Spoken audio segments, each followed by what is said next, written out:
Bonjour les enfants, c'est papa. Mon mur est un asile psychiatrique à ciel ouvert et ma salle d'attente est toujours bondée. Bienvenue à la clinique les enfants. Je n'ai pas dormi de la nuit. Je n'ai pas dormi de la nuit. Valsero, on t'attend. Valsero, ceci. Non les enfants, la politique c'est pas le voir bébé. Là on est face à l'anti-jeu. Ce que vous voyez là, on appelle ça l'anti-jeu. On appelle ça le trafic. On appelle ça la fraude préélectorale. Ce que vous voyez là, c'est la fraude préélectorale. La multiplication des candidatures, là, que vous voyez, c'est la fraude électorale. Infiltrer les appareils pour pouvoir aller à mettre les candidats dedans, ça s'appelle la fraude préélectorale. C'est-à-dire que le gang Ngongo, l'attelage Ngongo Chantal Biya, s'est mis sur le chemin de la fraude préélectorale. C'est-à-dire ils veulent d'abord contaminer à tous les autres partis la même maladie qui touche le RDPC. Ils veulent insuffler le même virus dans tous les autres partis, le même virus qui paralyse en ce moment le RDPC. Il y a un virus qui paralyse le RDPC. Et ils ont décidé de multiplier ce virus dans les autres partis pour pouvoir casser une jurisprudence. La personne qui nous met dans cette situation, c'est Onana Télé. C'est Télé Onana qui nous met dans cette situation. Croyez-moi, c'est-à-dire que là où vous voyez la destruction de l'écosystème de cette élection-là, la multiplication des candidatures à l'intérieur des appareils, parce que c'est ce que le RDPC est en train de faire en ce moment. L'attelage Ferdinand Ngongo Chantal Biya a décidé que pour sauver la candidature, leur candidature fictive, sous couvert le nom de Paul Biya, il va falloir multiplier à l'intérieur des appareils les différentes candidatures. Pourquoi? Parce que Onana Télé est candidat à l'élection présidentielle pour le compte du RDPC. Écris ça. Écris ça, fils. C'est-à-dire qu'en ce moment précis, si ton cerveau est un peu lent, je t'explique ça doucement. Onana Télé, conseiller municipal RDPC, se retrouve dans une situation où il est contre la candidature de Paul Biya. Et la candidature de Paul Biya est devenue illégale. La candidature de Paul Biya est devenue illégale selon les textes de son propre parti. C'est-à-dire que les textes du propre parti du RDPC font de la candidature de Paul Biya une candidature illégale. Ce n'est pas un petit problème qui les touche. Onana Télé appuie sur l'illégalité de la candidature de Paul Biya et exige qu'on fasse un congrès. Il exige que le RDPC fasse un congrès pour élire un nouveau bureau politique qui va permettre de nommer, de dire qui sera le candidat du RDPC. Sauf que le RDPC n'est pas prêt à faire le quelconque bureau politique ou quoi que ce soit. Rien du tout parce que Ngongo a braqué la machine. Le RDPC ne fonctionne plus comme un parti. Ça fonctionne comme un gang. Ils ne peuvent plus faire ni de congrès, ils ne peuvent plus rassembler ni de bureau politique. La plupart des membres du bureau politique sont morts. En fait, c'est une secte. C'est une secte qui ne peut pas faire un congrès même à la veille d'une élection. Ok? Donc, il n'y arrive pas. Onana Télé dépose sa candidature. Parce qu'ils ne peuvent pas encore enlever Onana Télé. Onana Télé est militant du RDPC. Il décide donc, ok, vu que vous ne voulez pas faire le congrès, la candidature de Paul Biya étant illégale, tout le monde peut déposer sa candidature.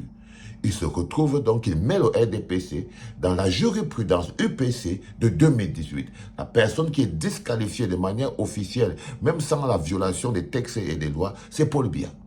Donc ce qui se joue, tout ce que vous voyez là, c'est comment c'est que Ngongo et Chantal Biya essayent de se remettre dans la course sous couvert le nom de Paul Biya, qui lui est déjà entaché d'irrégularité. Dès l'instant où le nom de Paul Biya est déjà entaché d'irrégularité, ils ont décidé d'entacher tous les autres appareils d'irrégularité pour mettre tout le monde au même niveau d'information et au même niveau de faute. Parce que dès l'instant où les autres partis vont commencer à dire que non, on ne peut pas avoir un parti qui a deux représentants et tout, ils sont dans la merde. Alors ils se sont dit, ils ne vont pas être le seul parti qui a 2 représentants. Est-ce que vous captez ce que je suis en train de vous dire? C'est de l'anti-jeu et c'est du mauvais jeu. Ils sont donc allés réactiver parce que la cible, c'est toujours Maurice Kamto. Parce que dès l'instant où Paul Biya est disqualifié, lui commence à flipper. Alors ils sont partis dans l'univers, ils ont créé un autre candidat à l'intérieur de l'univers, dont le Télé de l'univers. Ils sont entrés dans l'EPC, ils ont créé 3 à l'intérieur. Ils sont venus dans le Manidem, ils sont allés prendre un gars au village, ils sont venus le mettre là, à l'intérieur, toujours pour le mettre, avec pour objectif casser la prudence UPC 2018, c'est-à-dire en empêchant toutes les forces du changement de demander à arrêter la candidature de Paul Biya et du RDPC. Donc, l'essentiel pour eux, ce n'est pas d'annuler la candidature de Maurice Kamto, non. Ils n'ont pas pour projet d'annuler la candidature de Maurice Kamto. Ils ont pour projet de sauver la candidature de Paul Biya. La multiplication de candidatures que vous voyez là, dans les appareils, n'a que pour objectif de sauver la candidature de Ngongo et Chantal Biya sous couvert le nom de Paul Biya. Il faut que vous ayez un peu l'esprit éveillé. À chaque fois qu'on vous met l'affaire dans l'affaire, il faut aller chercher quelle est l'affaire qu'on est en train de mettre dans l'affaire. L'affaire à l'intérieur, c'est la candidature de Ngongo et Chantal Biya sous couvert le nom de Paul Biya. C'est ça qui leur pose un problème. Parce qu'avec la candidature de Télé Ronana, la candidature de Ngongo et Chantal Biya sous couvert le nom de Paul Biya est de nouveau caduque. Donc on arrive que la candidature de Paul Biya est d'abord illégale par rapport à son bilan, qui est catastrophique. Pays économiquement sinistré, on est retourné à la pierre taillée. Sa candidature de Paul Biya est encore totalement irrecevable par rapport au texte de son parti. Par rapport au texte de son parti, les textes de son parti rendent sa candidature illégale et sa candidature est de nouveau illégale à cause de son âge et de son état de santé. Son âge et son état de santé. S'il pouvait encore faire les trois choses-là, Ngongo ne pouvait pas être devant en train de jouer le malin.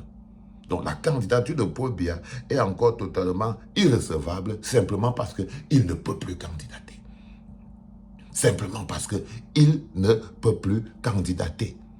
C'est ça qui les rend d'abord, ça c'est irrecevable. Ils arrivent face à cette situation qui est extrêmement compliquée pour eux. Autant d'irrecevabilité, il faut qu'ils créent le flou, l'affaire dans l'affaire.